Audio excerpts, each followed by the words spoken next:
Hello everyone, my name is Kurnia and I'm from class 10B. Little Red Riding Hood. Once upon a time, there was a sweet little girl, loved by everyone who met her, but most of all, by her grandmother. The old woman adored her so much that she made her a small red velvet hood. It suited her perfectly.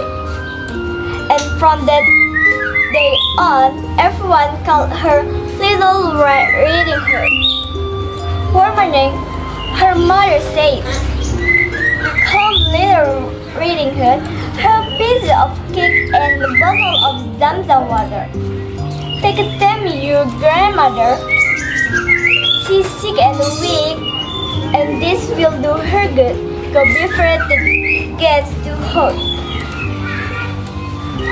Remember to walk careful, then stray from the path, or you might fall and break the bottle.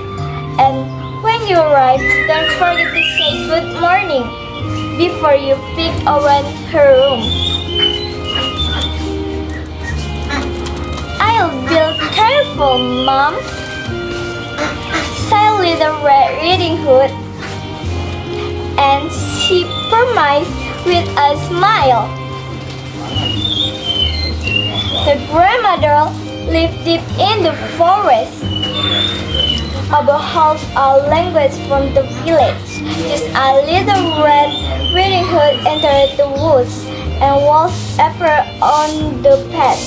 She did know what a wicked creature he was, and felt no fear at all.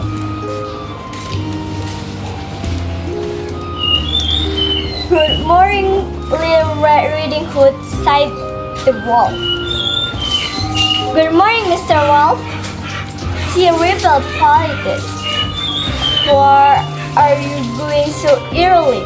he asked. "To my grandmother's house," said the girl.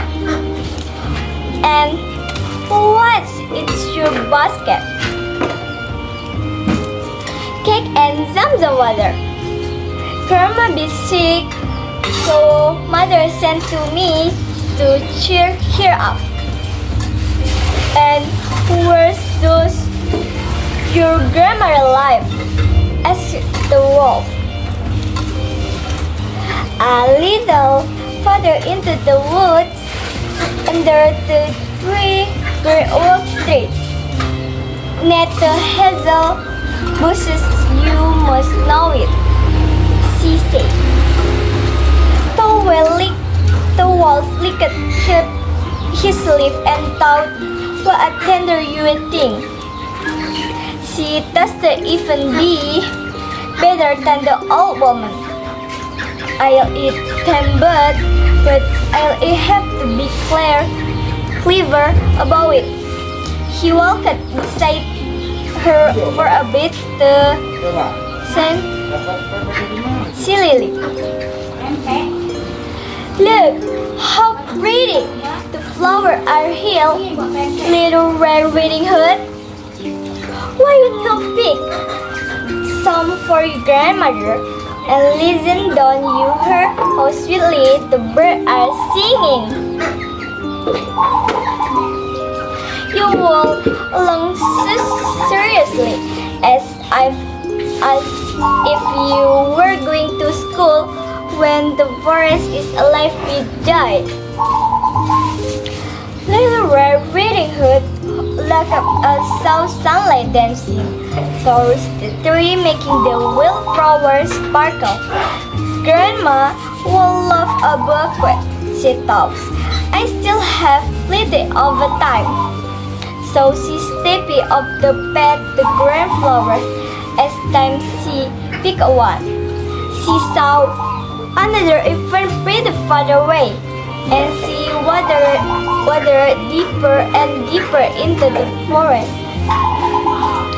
Meanwhile, the wolf ran straight to the grandmother's house and knocked at the door. "Who's there?" exalted grandmother.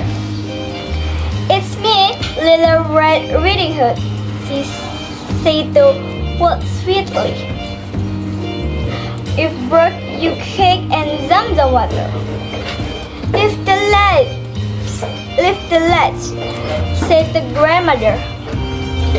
"I'm in too weak to get up." The wolf lifted Red Riding Hood finally. The wolf lifted the latch, pushed up the door, and without a word, get upon the old woman and swallowed her wolf. Then he put her nightgown and cap, pulled the curtains, and lay down in her bed. When Little Red Riding Hood finally reached the cottage, she was afraid to find the door standing open. The room felt stank and quiet. "Oh dear," she whispered. "Why do I feel so unsafe today?" She called out, "Good morning, Grandma." But there was no answer. She went to the bed and drew the bed curtains. To lay her grandmother kept Low's face somewhat liquid up. "Oh, Grandma, what big ears you have!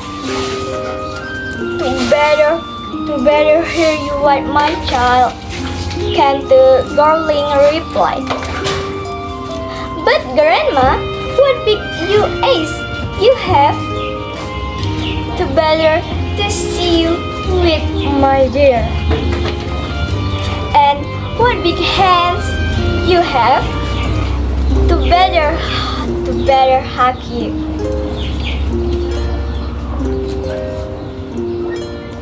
"But Grandma, what a terrible big mouth you have! The better to eat you like." Rather roar the wolf, and before so cold scream, he sprang from the bed and swallowed Little Red Riding Hood whole. Full and satisfied, the wolf climbed back into bed and soon began to snore loudly. Then a passing woodsman heard the noise and muttered. The old woman snores like a beast. I saw cake on her. She stepped inside and saw the wolf stretched on the bed. "So it's you wicked creator," he said, raising his gun. But he thought maybe the old woman's still inside. So instead of shooting, he took a pair of scissors and carefully cut open wolf's belly. After two careful snips, he saw a flash a red side. A few more cuts and out sprang Little Red Riding Hood, trembled with farmer.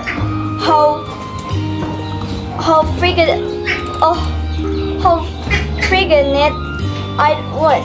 It was so dark inside, she cried. The husband scoot a little more, and out came the grandmother Palboot alive. To make the wolf so could never harm anyone again. He filled his belly with his stones. When he awoke and cried to flee, the wife pulled him down and fell dead on the spot. The husband scared the wolf and went on his way. The grandmother ate she cake and drank her zamzam water, and soon feels much better. As for Little Red Riding Hood, she thought to herself, "From now, I'll never wander From the bed again, mother tells me not to. Some say some say that later, when she was again walking to her grandmother with cakes, another walked there to thank her of the pet. But this time, Little Red Riding Hood was wiser. She walked straight ahead to her grandmother. About the wicked traitor she met. They looking the dirty and with the wolf to sit down to chimney. He fell into a great trough of boiling salt water, and that was the end on him. And from that day forward, Little Red Riding Hood never strayed from the path, and she lived happily ever after. I just had to let you know you're